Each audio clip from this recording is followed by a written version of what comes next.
Tomorrow, under the theme Fight or Flight, local organizers are convening a summit to really address the unique challenges Black men face in the greater Austin area. It's all part of the Black Male Summit tomorrow at 1 p.m. at the Austin Community College's Eastview campus. Joining me right now is Robert Muhammad, one of the event organizers. And let's just talk about this summit. This is the 5th time that you all have had it, but you took a little break because of COVID.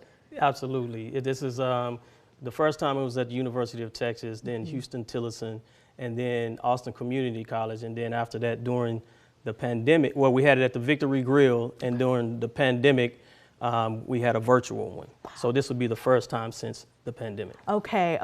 Fight or flight, that's the theme. Can you talk to me about what that means in the context of this conference? Well, we plan to address the unique issues that Black men face in the Black community with the expansion of technology here in the Central Texas area, the displacement of African Americans, the influx of technology jobs, but with jobs being displaced, the technology gap ever expanding, the increase in homicides and violence, et cetera.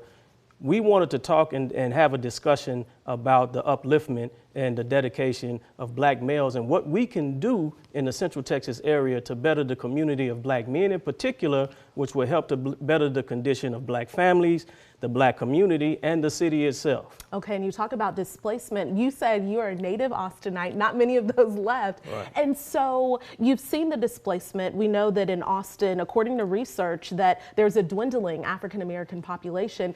What are some of the unique challenges that those Black families face here? Well, some of the unique challenges is one, transportation issues. As we migrate to the northeastern corridor of Travis County, going out to Pflugerville, Hutto, Manor, and those areas, there's not a large amount of mass transportation there. So, you know, if you don't have transportation, then it presents a hardship for you. We have to travel inside of the city to work, to worship, for entertainment, and those types of things. And so as the jobs are coming in, we know that there is a technology gap. And so many of our people are graduating from high school. Those that are graduating from college are choosing not to stay, but those that are here don't have the requisite training and knowledge to take advantage of the technological jobs that are coming to this area. So we got to talk about entrepreneurship.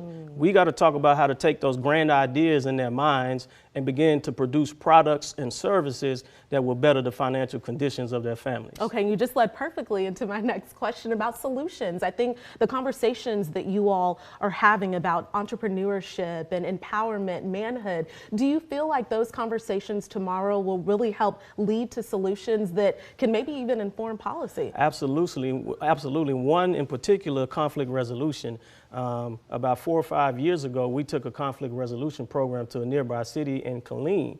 And after 3 years worth of work and giving tools of conflict resolution to the citizens that began with the men of that community, Killeen was able to see a 60% drop in violent crimes and homicides that they hadn't seen in over 30 years. Wow. So it is very solution oriented. And if we can do these things for this segment of the population, then it's a sign that we can do it for everyone else. Okay, and then lastly, if someone's watching, a man who is interested in attending tomorrow, what do they need to do? They can go to Black Male Summit, atx.eventbrite.com, Okay. and they can register for the Male Summit, or they can just show up at 1 p.m. sharp at 3301 Weberville Road at ACC's Eastview campus. Okay, thank you so much, Robert, and we'll have that information on our website at kxan.com.